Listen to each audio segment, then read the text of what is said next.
Guys, thank you for your support. Please don't forget to like and subscribe. Thank you. Maraming salamat po sa inyong lahat sa inyong suporta sa pag-play ng aking video. May God bless you more for your kindness.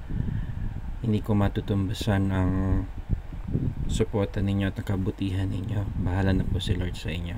Maraming salamat po.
guys, baka naman may extra kayo dyan. Please don't forget to hit like and subscribe to my channel so it can reach the 1,000 subs na din. Thank you po really appreciate your support and for staying up to this moment. Thank you po.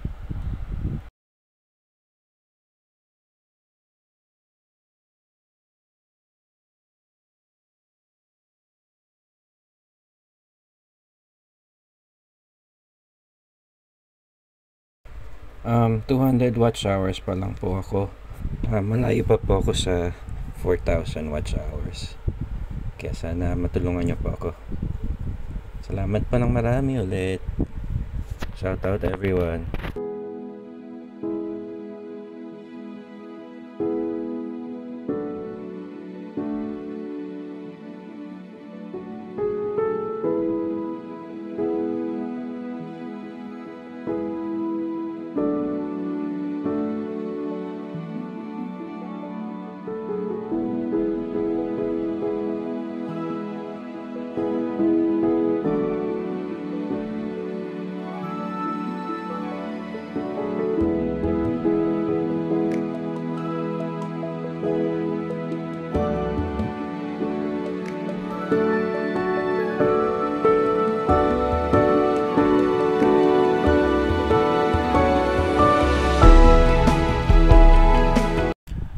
Guys, so nga pala nakakalimutan ko.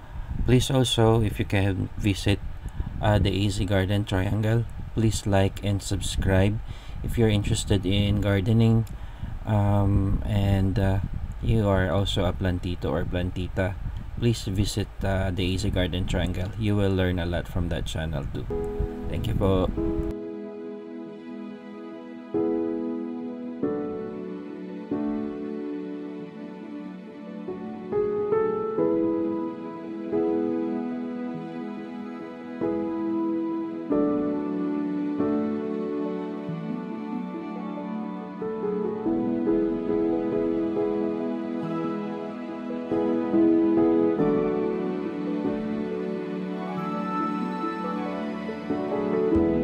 Guys, siya nga pala, huwag niyong kakalimutan palagi araw-araw, huwag niyong palagpasin yung araw na wala kayong nagawang kabutihan sa inyong kapwa, lalo na sa inyong sarili. Araw-araw po yan.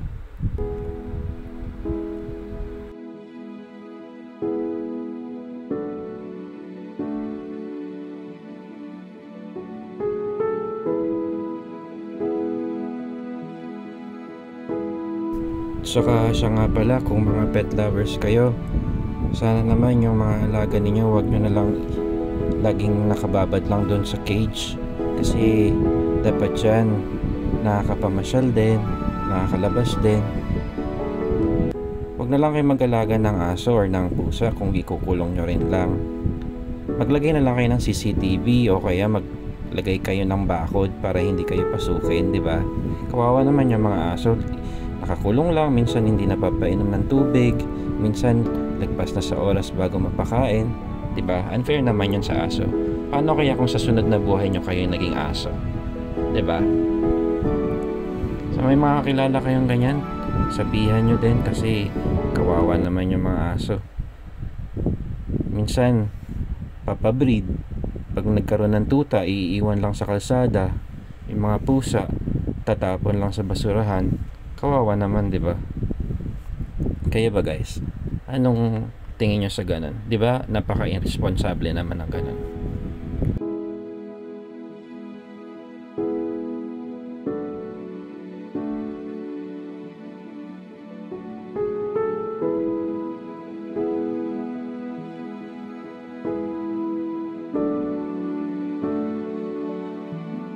Guys, may tanong ako, kung mamarapati nyo naman, pwede nyo rin naman hindi sagutin. Nagsisimba ba kayo? Or nagsasamba ba kayo? Or masyado na kayong busy sa work? Wala na kayong panahon magdasal, kahit magpasalamat sa mga blessings na natatanggap ninyo? Or wala na kayong pananampalataya? YT na lang tayo pa more? O kaya social media na lang palagi? Comment down below naman dyan, guys.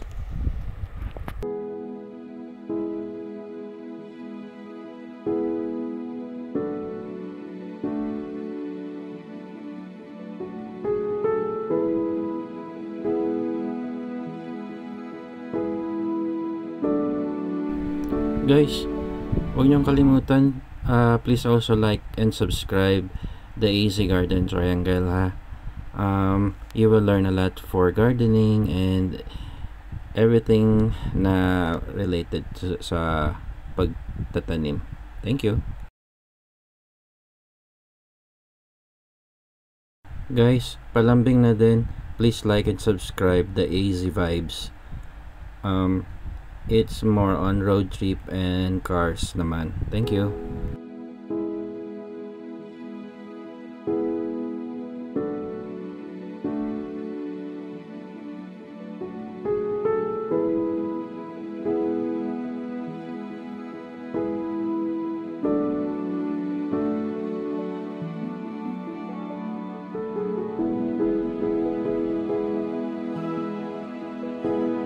Maraming salamat, ha.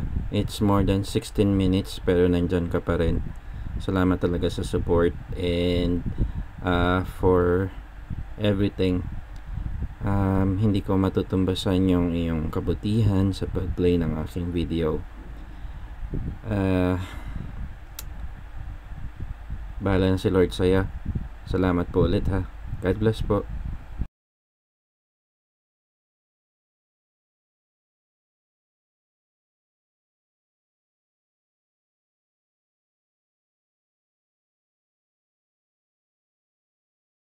Ang ganda ng view, guys, no? Bihira na lang yung mga taong nakakapaglaan ng oras para i-appreciate yung ganito karandang kalikasan, yung tahimik, walang gulo, hindi maingay, presko yung hangin. Kayo ba? Kailangan nyo pa bang gumastos para makarating sa mga ganitong klaseng lugar? Isa na ba siyang sa inyo? Luxury o ordinaryong lugar pa rin siya? Diba napakaswerte ng mga taong may access pa sa ganito? Kasi yung iba nasa syudad, pollution na yung nalalanghap nilang hangin, tapos kailangan pa nilang bumiyahe sa eroplano, magbus para makapunta sa ganitong lugar. Panalo pa rin talaga ang buhay probinsya, no? O kaya yung mga masaswerte at nakakaluwag sa buhay na nakakapaglaan ng oras para sa sarili. Sana all na lang talaga, no? Pero sikap lang, no? Minsan tsaga lang talaga. Or minsan mag-ipon din tayo para sa sarili natin.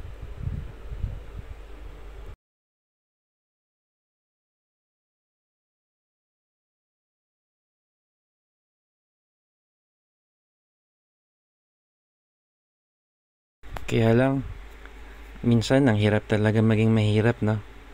Yung itatabi mo, yung iipunin mo, kailangan mo ibili ng pagkain kasi bukas wala na naman. Maswerte pa rin talaga yung lalo na yung mga kabataan ngayon na hindi na naranasan yung buhay na mahirap, yung lahat nandyan na sa harap nila, kakain na lang, galit pa, tatawagin para kumain, galit pa. Kaswerte ng mga buhay ng mga ibang kabataan ngayon, no? Hindi na nila kailangan maghirap para ma-enjoy yung mga bagay na hindi madaling makuha noon.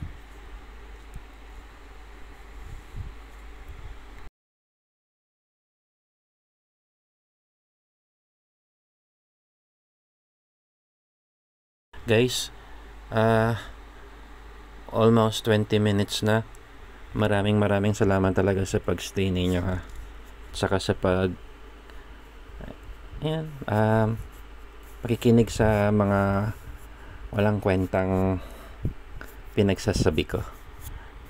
Anyway, wala lang. Sarap minsan makipag-usap sa dagat. Tapos, biglang iihip yung malamig na hangin na walang pollution. Nakaka-relax. Kayo ba guys, paano kayo mag-relax? Libre lang to, walang bayad. Yung sa inyo ba? Kasi pag pumunta ka sa mall, may bayad. Bago ka makapunta ng mall, di ba? Kailangan mo magpamasahe. Tapos bago ka makarating sa mall, haggard ka na kasi traffic. Anyway, thank you ulit guys ha. God bless po. Bye.